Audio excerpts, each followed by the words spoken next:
This is the Wealth Ability Show with Tom Wheelwright. Way more money, way less taxes. Welcome to the Wealth Ability Show, where we're always discovering how to make way more money and pay way less taxes. Hi, this is Tom Wheelwright, your host, founder, and CEO of Wealth Ability. So a lot of people are in high-income jobs, and they wonder what happens when they can't do their high income job, or is this what they're going to be doing until they're 80 years old and can't walk? And we're very fortunate to have a special guest who is a high income professional and has learned what we've been talking about on this show for many years, that getting into investing outside of your profession and actually investing in something that will produce passive streams of income can be very freeing and really can have a positive impact on your life. So very excited to have Jeff Anzalone. Did I say your name right? Absolutely. All right. And Jeff, I'm going to let you introduce yourself and give us a little bit about your background and why you're talking about financial education to other doctors. Yeah, sure. Special thanks for having me on the show. I'm a avid listener of your podcast, your books. Your tax-free wealth book is fantastic. What you and Robert and that group, Kiyosaki, the Rich Dad group, is you're really inspiring a lot of people, because I talk to doctors on a daily basis, and majority of them have read, your books and his book. So it's really doing a lot of good. So I really appreciate That's awesome. that. Thank you. So it's an honor being on your show with you. But I'm a practicing periodontist here in Louisiana, and like most of us, got out in a lot of student loan debt, but didn't really care too much about it because, hey, we're going to make good money, right? Kind of like college athletes that are going to the pros. Well, I don't make that kind of money, but they're thinking, hey, who cares? I'm going to make a lot of money, So unfortunately, the practice that I was going in with, the deal fell through right before I finished my training. So I had about $300,000 of student loan debt. I was married with a 2-month-old, had already purchased an interest-only home. But the worst part of it was I had no clue how to run a business or practice. So long story short, I was able to network with people that helped me out a lot, cleaned up a lot of the consumer debt, but got to the point where I realized during a skiing trip when I fell, kid, cut in front of me, and I fell and I kind of landed on my wrist, and that kind of sparked me thinking, well, what would I do if I couldn't work? I was so focused on, like so many of us, because we spend all this time and money training, that you never think about anything else. You're going to go, you're going to treat patients, you're going to make a lot of money, you're going to pay a lot of taxes, but hey, that's the American way, right? So that started me thinking, what if I was disabled temporarily, permanently, what would I do? And that sparked me starting to go out looking for passive income, which kind of led to where I am today. Well, I think that's a story that we hear a lot, actually. That a lot of people I'm one, right? I'm a high income, high earning professional. Maybe not as high as you, but a high earning professional.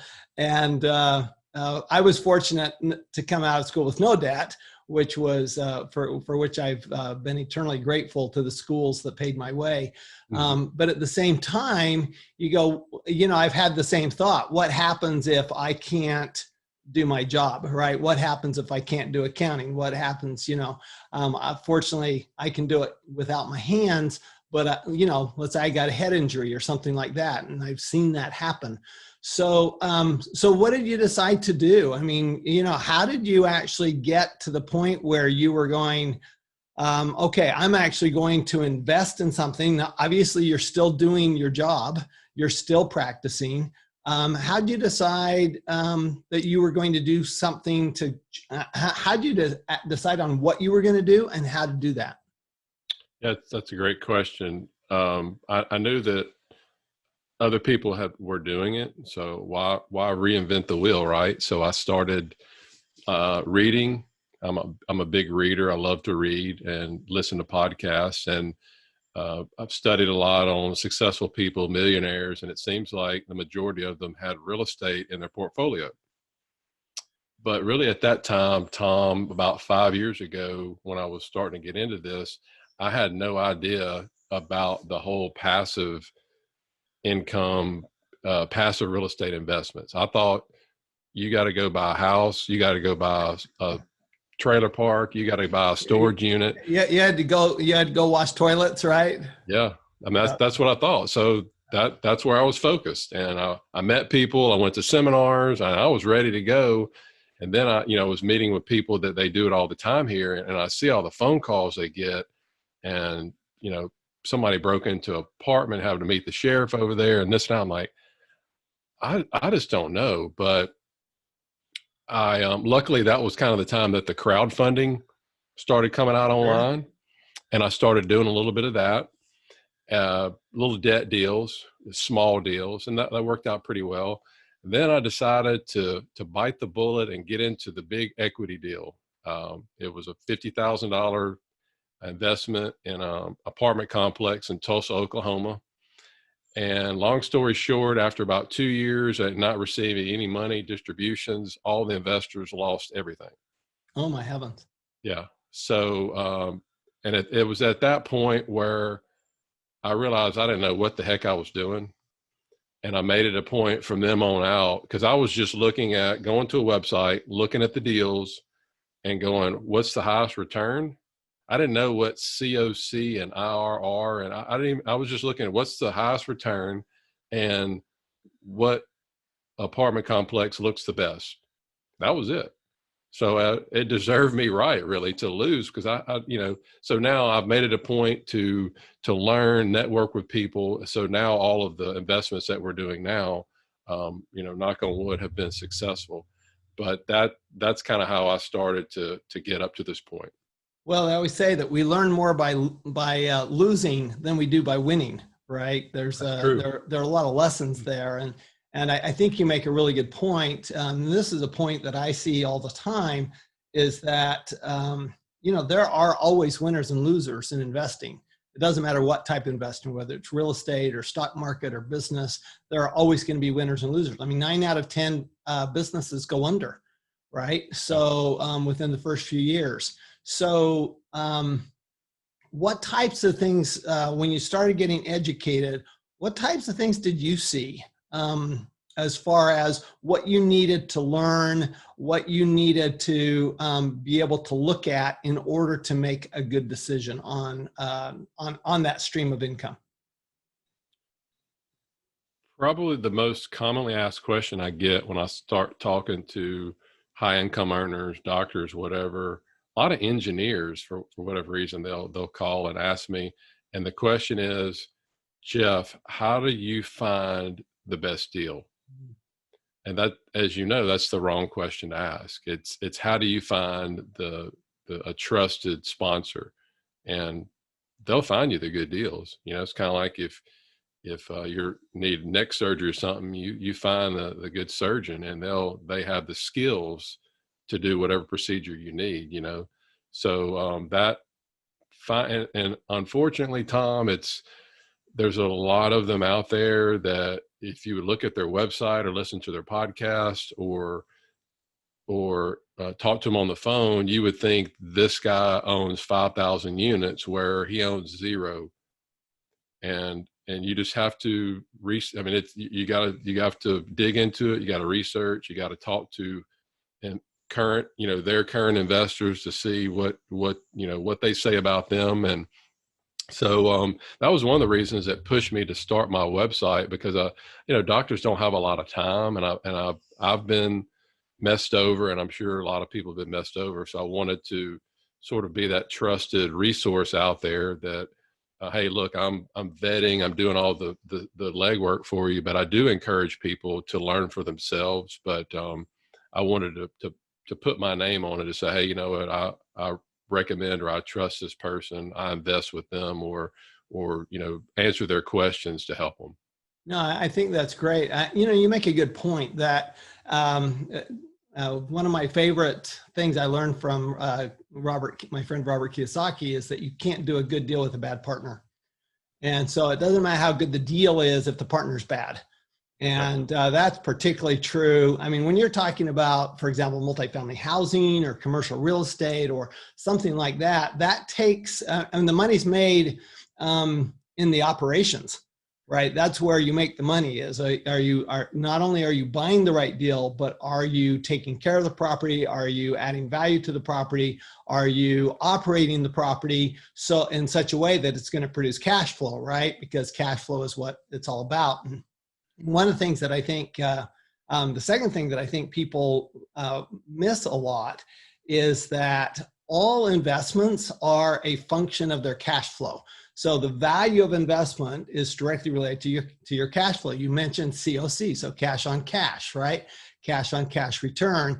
And a lot of people, especially in the last few years, we've had the same issue that we had back in 2005, 6, and 7, where people are buying for capital gains, and they're relying on the capital gains when the rule is that if you look at the most important term in real estate, I think, which is cap rate, it is a function of what's your cash that's coming to the investor. You're buying a stream of income.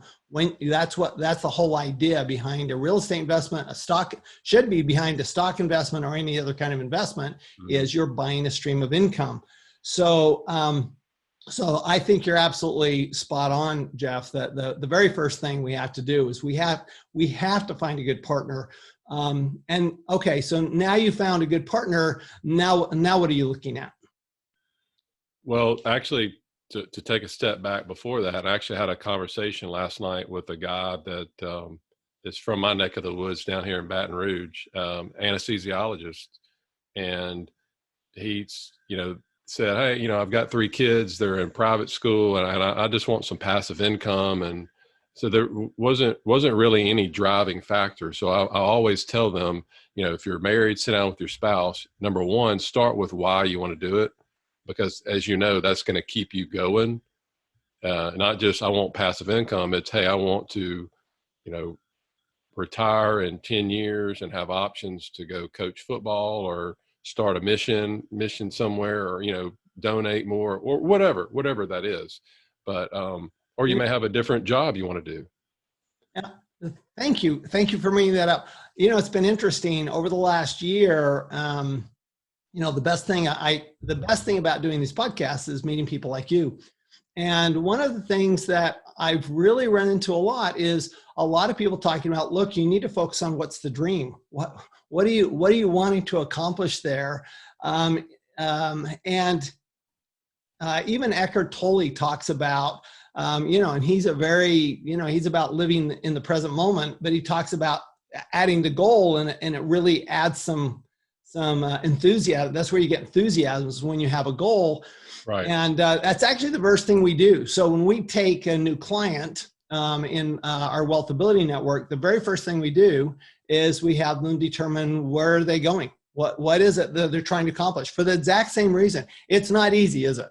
I mean, this is not something that is easy stuff to do. You have to actually have a reason for doing it, because otherwise you just won't pay attention to it. Right. And he said, hey, I've been looking at real estate for a while, but I hadn't done anything about it.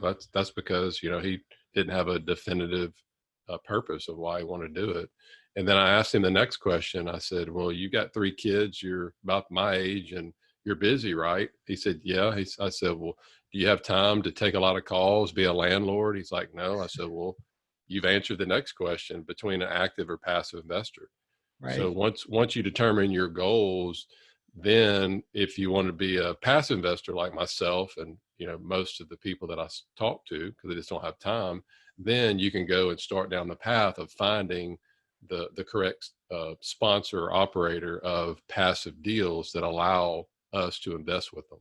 Yeah, I love that. And one of the things that we do, we encourage our clients to do, is to actually be very clear on what type of investing you're doing. So one of the mistakes, and let me ask you if you found this with people you talk to, one of the mistakes I find is people chasing returns instead of understanding that you can get good returns in every type of investing. And you really ought to be focused. My experience is when you're focused on the right, on a type of a deal that works for you. I mean, let's say, for example, that you care. I've got a client that is a syndicator of multifamily real estate, and they're all about building the community. That's the reason they do it. And so, I encourage people that are, if that's what they're trying to accomplish, that maybe they ought to consider, that type of a sponsor, right? That type of a partner. If you just want cash flow, then maybe you look at a syndicator that is has a really good system, for doing it. But chasing cash flow, I think, chasing returns is always a mistake, because then you get scattered and you really can't get focused on one thing. And then what I find is that if you're focused on one thing, that the deals show up. Because once you're focused, of course, then your mind is there, your energy is there, and the deals show up.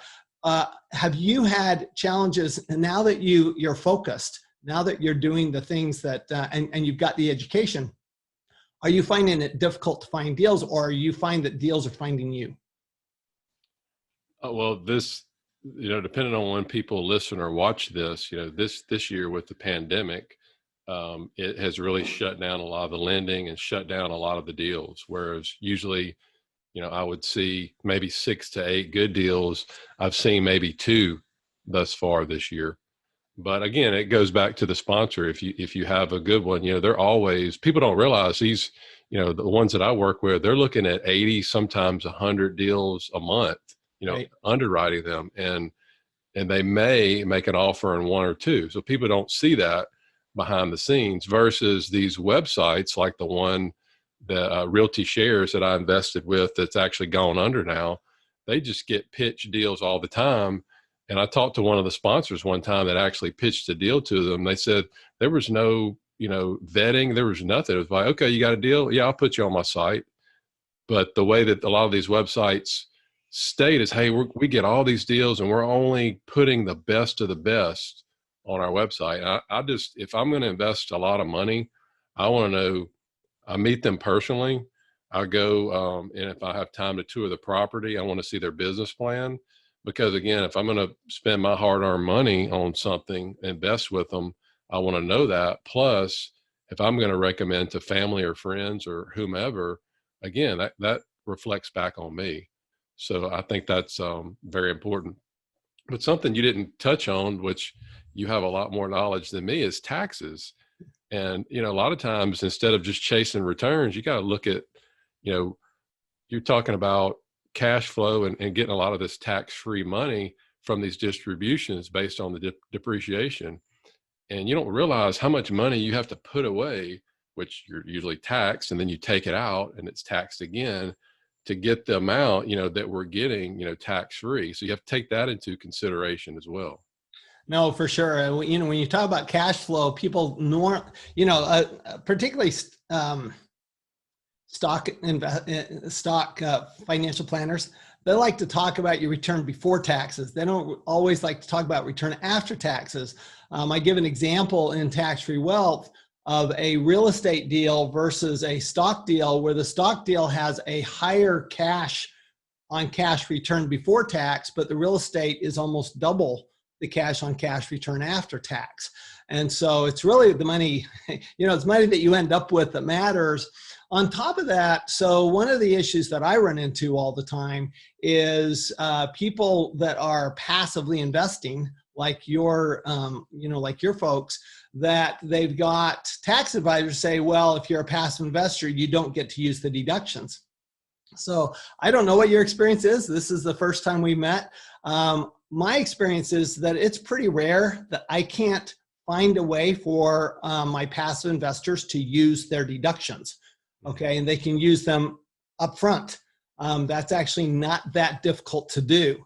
Have you found that to be a situation where a lot of the people who are advising your friends and your colleagues are telling them, well, you don't get to use it anyway? Yeah, there's two things. Number one, they'll always say, "Hey, well, I'm gonna discuss with my financial advisor to get some money over so I can do this." And I tell them right now, they're not going to let you do that. Right. And they're like, "Why?" I said, "Well, that's taking money out of their pocket." Exactly.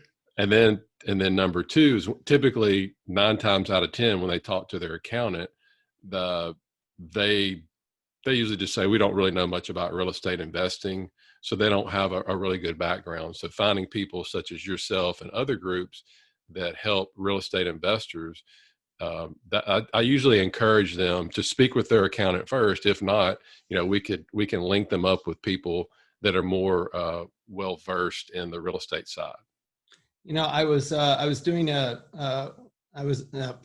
virtual seminar yesterday with a friend of mine who's in the apartment investing business. He's an educator in apartment investing, and we were talking about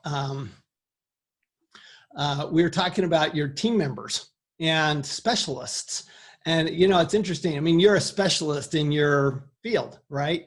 And there's a reason somebody comes to you and not to general dentistry to get what they want done. When they have the issue that needs your specific services, right? And the same is true. What people forget that taxes are taxes are actually as complex in a different way as surgery. They're very, very complex. Einstein's quoted as saying that the most difficult thing in the world to understand is income tax. And that's Albert Einstein who said that. So I remind people that you want a specialist. General business is fine for general business. So, for your practice, a general practitioner is probably going to be okay on a regular ongoing basis to handle your general practice. But when you start getting to specialty areas like real estate, natural resources, agriculture, or other things that require a specialty, you probably ought to have a specialist. Yeah, it's like if you went to your annual checkup and your doctor said, I think we may have possibility of having some heart issues. What is he going to do? He's going to send you to a cardiologist, right? Exactly. A specialist who has more training in that. So that would, especially, people that I deal with that just, they get clobbered with taxes all the time. Once you add it all up, it's about 50% taxes. So you want somebody that knows what they're doing, because even if you don't really get much good returns on it, what they could save you in taxes sometimes is worth the benefit of that, Yeah, we've actually done, of course, we're numbers people, right? So we run numbers all the time. And the numbers actually, the first 2 or 3 years of an investment, the best return you're going to get is from the government. If it's done right, you'll get a better, especially right now with bonus depreciation and cost segregations, everything, real estate is a highly favored investment right now. But if you do it right, then you could actually end up with a much higher return from the government reducing your taxes. And by the way, the government does this on purpose, as you know.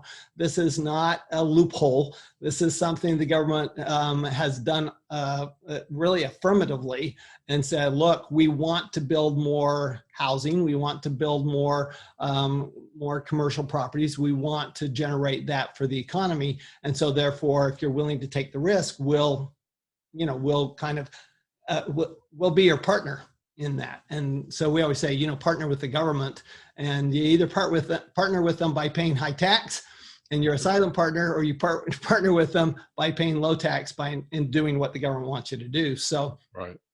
If you can think, Jeff, of some practical things, what are maybe 3 things that you would suggest a high income earner do if they're looking at getting into investing and passive income? Yeah, sure. Well, I'm as a Christian person, I read the Bible a good bit, and one of the book of Proverbs pretty much has literally everything that to answer your question. And whether you're a believer or not, in the book of Proverbs, it talks about if you want to be successful, surround yourself with people, that are smarter than you and with advisors. So make sure that you look on your team, if you do want to do real estate, is your accountant well-versed in real estate? Do you have potentially an attorney if you had to run by some questions about, if you, I'm sure there's people in your neighborhood or your area that are real estate investors, network with them, so don't do it. Don't try to do it on your own, and that, again, that's one of the reasons why I started my site, debtfreedr.com, to help with that. But there's probably people, and once I started talking to people in my area, it's almost like they're looking for somebody to mentor. I've got, Right. my real estate mentor here. He's actually a billionaire with a B that just opened his office to me 2.5 hours. And I told my wife, I said, I learned more talking to him than literally that I did 2 years of college, because what he just, you have these blinders on. And once you hear, one of those rags to riches stories, it's like, I could do this, so it really opens your mind to that. So that was really holding me back. And I think for a lot of the people that I talk to, it's sort of that scarcity mindset. Sure. That we only have so much and we're going to run out, and that, kind of the way that we're raised, we can't afford that, or that costs too much. And so we always hear that. And I was like that for a long time. You can ask my wife, but it's taken a while. But once you start realizing there's plenty of money going around, look at the government, they just print more of it, right? Well, exactly. I mean, the way I look at it is it competition or cooperation? And I actually we have a network of CPA firms, and I invited somebody I knew, another CPA. I said, would you be interested in joining? This was early on.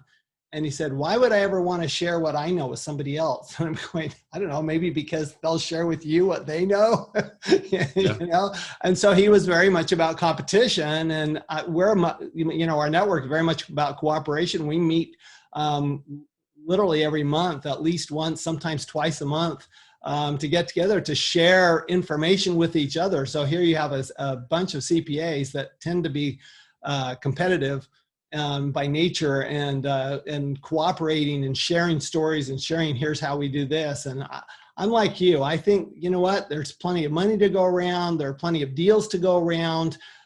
There's really not a scarcity except up here.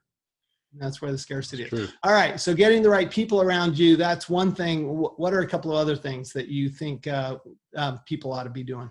Well, as we just stated, starting with the mindset, and really sit down and think, do I have a scarcity or do I have an abundance mindset? Because if you have a scarcity mindset, it's going to be very difficult to really do any type of investing. As you've got to take risk. And if you're just so, like that, so scared, then it's going to be difficult, and it may not be for you. Well, and I think it's tough for professionals, especially because we got where we were by being right. I mean, you think about it. I mean, we were right in school. We got A's in school. We're the proverbial A students, and it's hard to be an investor as an A student. I actually find my most successful investor clients tend to be C students, B and C students, because they don't have this need to be right. And, they don't have this scarcity. Well, if I get an A, if for me to get an A, you have to get a B, right? So for me to win, you have to lose. Whereas, the reality is we can all win. So I think that's great. So we've got the people around you, the mentality. What would be the third thing you would say you would recommend to people? And again, we've talked about this, is really defining your why and your goals. What are you really wanting to get? And if not, you're just going to wander around and not get anywhere. You're going to have I'll have calls with people. Sometimes they're like, and they spit off all kinds of information. I said, God, how many units do you own? He said, well, none. I was like, wow, well, it's just this, the analysis by paralysis. Right. And so you have to really, hey, this is what I want. This is my goals. And once you get that, then you're able to work backwards. It's so much easier to do that. Hey, I want this amount of cash flow to cover my expenses, and this is, the returns that I need, and this and that. And it's easy to get that, but everybody's so focused on, putting money in a 401k for 40 years, and hoping that when you retire, the stock market isn't going crazy, hope you don't run out of money. And that's all that we're pitched to, as we're going through training and we get out. And if you're comfortable with that, that's fine. But I like to eat a lot, and I like options, and having passive income right now gives you options, because what you think right now, your life is going to be different in 5 years. It's going to be different in 10 years. So I like options. No, I love that. What I find is we work with our clients, and they've figured out, okay, here's what I want, and here's when I want it. And then you can come up, like you say, with a rate of return that I'm going to have. So it actually, part of that tells you, can I get to where I want to be passively, or do I have to be active? Because obviously passive, you're sharing the money with the person who's doing all the work, the developer. Whereas if you're active, you do end up with a higher return. You just spend more time at it. So that's part of, what for us helps make the decision. Am I going to be active or passive, or do I need to change my goals? Right. And then we can start narrowing the focus to the point you mentioned, really what I consider to be criteria for investing. What's my rate of return? What's my loan to value? What type of property? Where is it? What kind of market am I looking at? And then start looking for the sponsors, if you're passive, that do what you want to get done. So I think those are great tools. We're certainly on the same page there, Jeff. And of course, I always say that, you're smart if you agree with me. So you're obviously very smart. No, I really appreciate it, Jeff. I appreciate you taking time out. I know you're in between appointments here. And any final words? Where can people find you? I know you mentioned it once before, but where can people find your information? Yeah, I've actually written a guide that just the very basics on how I got started with passive income. So they could download that at debtfreedr.com/free guide. And if they have any questions, they can email me at jeff@debtfreedr.com. Oh, that's awesome. Thank you, Jeff. And I really appreciate when I see a busy professional taking time to do financial education, particularly among their peers. And so I would like to thank you, Jeff, for what you're doing and taking the time and, doing your website, doing your due diligence, learning so that other people can learn from you instead of having to learn the hard way. It's always good to have a mentor, and it sounds like you would be an absolute great mentor. So thank you for that. Remember, everyone, that, when we talk about multiple streams of income like this, we're not talking about you're doing real estate and you're doing stocks and you're doing a bunch of other stuff. We're talking about you're doing multiple streams of income from the same type of real estate or the same type of investing. It's very important to stay focused. When we stay focused, we get the right, like Jeff said, we have the right people that we're surrounded with. We have the right mentality, and we know why we're doing it. We're always going to make way more money and pay way less tax. Thanks, everyone. You've been listening to the Wealth Ability Show with Tom Wheelwright. Way more money, way less taxes. To learn more, go to wealthability.com.